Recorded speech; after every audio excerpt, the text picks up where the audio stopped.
Olá pessoal, bom dia, boa tarde, boa noite a todos. No vídeo de hoje nós vamos continuar o estudo da prova pericial e vamos começar um novo tópico. Vamos começar a estudar o procedimento, modus operandi da produção da prova pericial em juízo. Nós terminamos falando sobre o perito já, alguns vídeos estudando a figura do perito. Eu quero agora começar os senhores analisando o procedimento de elaboração da prova pericial aqui na fase da instrução probatória que nós estamos do procedimento comum. Já falamos sobre teoria geral das provas, sobre diversas provas em espécie, estamos na prova pericial. Agora vamos começar o estudo do procedimento da prova pericial, como vínhamos falando. Recordar aos senhores que, como uma forma alternativa à realização da perícia, o Código de Processo Civil de 2015 trouxe a figura da prova técnica simplificada, de que nós já falamos aqui, está destacado aí para vocês, nos parágrafos 2º e 3º do artigo 464. Ou seja, quando o ponto controvertido for de uma complexidade mediana ou baixa, para simplificar o procedimento, porque a prova pericial ela é custosa, ela é formal, ela é mais burocrática, complexa e demorada, o Código trouxe essa figura da prova técnica simplificada. Então quero recordar, porque se for o caso de prova técnica simplificada, aí não serve a aplicação da perícia. A prova técnica simplificada, como nós vimos, consiste na inquirição do profissional especializado, sem necessidade de apresentação de laudo pericial, do qual nós falaremos aqui em outro vídeo, a inquirição do profissional especializado em audiência. Então é muito mais simplificado. Então, sendo o caso de prova técnica simplificada, ok, beleza. Agora, não sendo o caso de prova técnica simplificada, ou seja, quando a questão controvertida for mais complexa, nós veremos, portanto, que o juiz vai nomear perito. Artigo 465, o juiz nomeará perito especializado no objeto da perícia e fixará de imediato prazo para a entrega do laudo. O juiz fixa perito. É assim que se inicia. Nós já vimos que a aceitação do encargo pelo perito independe de formalização por termo, mas o primeiro ponto é o juiz nomear perito. Nós também já falamos aqui, os peritos constam de um banco de dados e o juiz escolhe o profissional da sua confiança dentre esse banco de dados. Ok? Então começa com a nomeação pelo perito. Agora, nem sempre se dá também a nomeação do perito pelo juiz. O parágrafo 6º do próprio artigo 465 prevê que não é o juiz da causa quem nomeia o perito quando a perícia tiver que ser realizada por carta. Vejam, quando tiver de realizar-se por carta, poder-se-á proceder à nomeação do perito e à indicação do assistente técnico no juízo ao qual se requisitar a perícia. Ou seja, é o juízo deprecado e não deprecante, é o juízo deprecado, portanto, que vai nomear o perito. Ok? Então essa é a primeira exceção pela nomeação, a não nomeação do perito pelo juízo da causa. E a segunda exceção, nós já falamos aqui, consta do artigo 471. Em outros vídeos nós tratamos sobre a figura do perito consensual. As partes podem, de comum acordo, escolher o perito, indicando por requerimento. E esse perito ele se dá em substituição a um perito do juízo. Então não terão dois peritos, apenas um perito. E é o perito que não vai ser nomeado pelo juízo da causa. É um perito que vai ser nomeado pelas partes de modo consensual, a figura lá uma decorrência do processo cooperativo, da consensualidade no processo civil.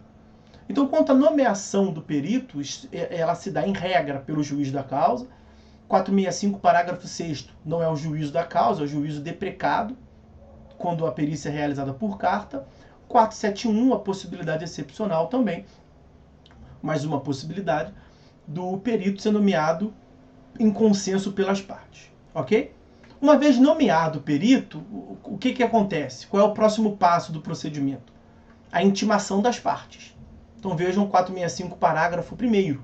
Incumbe às partes, dentro de 15 dias contados da intimação do despacho de nomeação do perito, as partes são intimadas na pessoa do advogado a respeito da nomeação do perito. O que elas podem fazer? 3 providências. Primeiras delas, arguir o impedimento ou a suspeição do perito.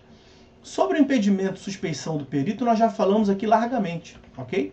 Vejam, o 467 prevê que o perito pode recusar ele mesmo, excusar-se do encargo, ou o perito pode ser recusado por impedimento ou suspeição. E já vimos que a consequência é a substituição do perito. Vai destituir aquele perito, quando ele for recusado, e vai nomear um novo perito. Um perito que não seja impedido ou suspeito. Já vimos também, quero recordar aos senhores, que o artigo 148, inciso 2º, prevê que as causas de impedimento e suspeição do 144, do 145, que são tratados pelo legislador para a figura do juiz, também se aplicam aos auxiliares da justiça, como o perito o é. Ok?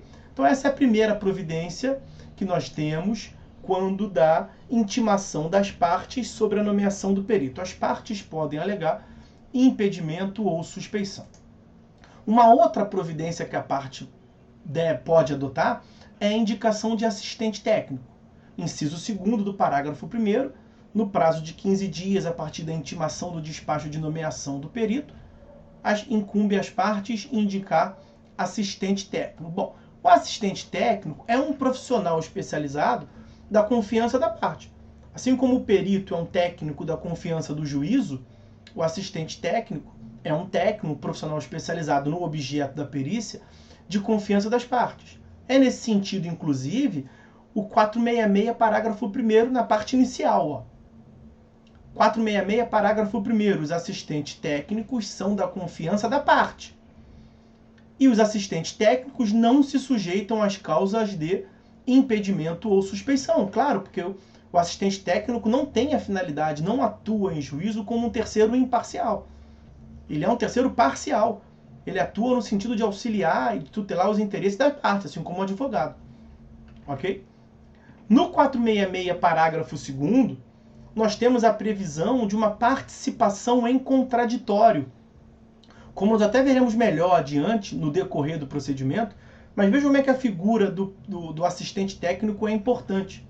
O perito deve assegurar aos assistentes das partes, assistente técnico, o acesso e o acompanhamento das diligências e dos exames que o perito realizar, sendo os assistentes técnicos previamente comunicados, com antecedência mínima de 5 dias.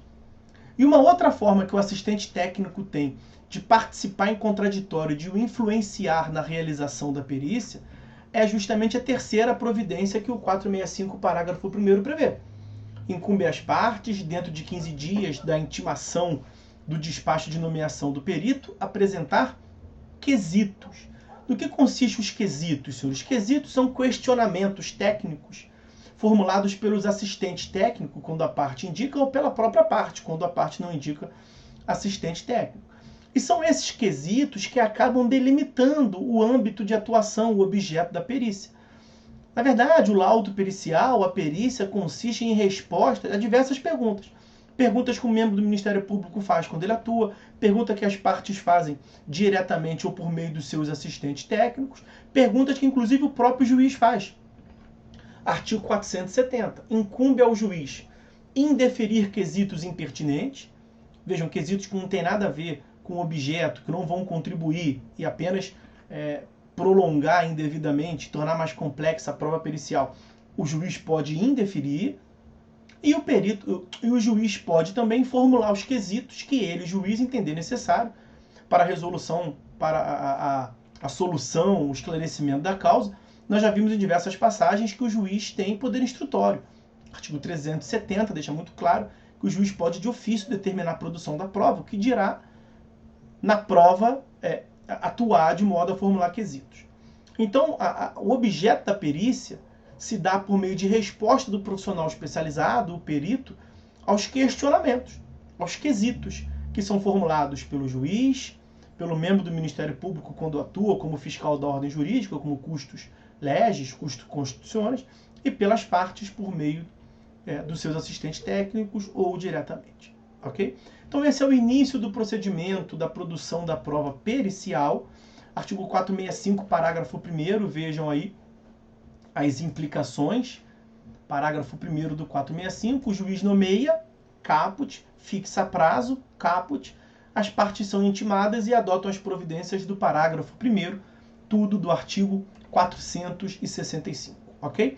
Vamos ficando por aqui. No próximo vídeo nós vamos continuar o estudo da produção, o procedimento da prova pericial, mas para não ficar muito extenso, nós vamos parando. Fiquem todos com Deus e até a próxima.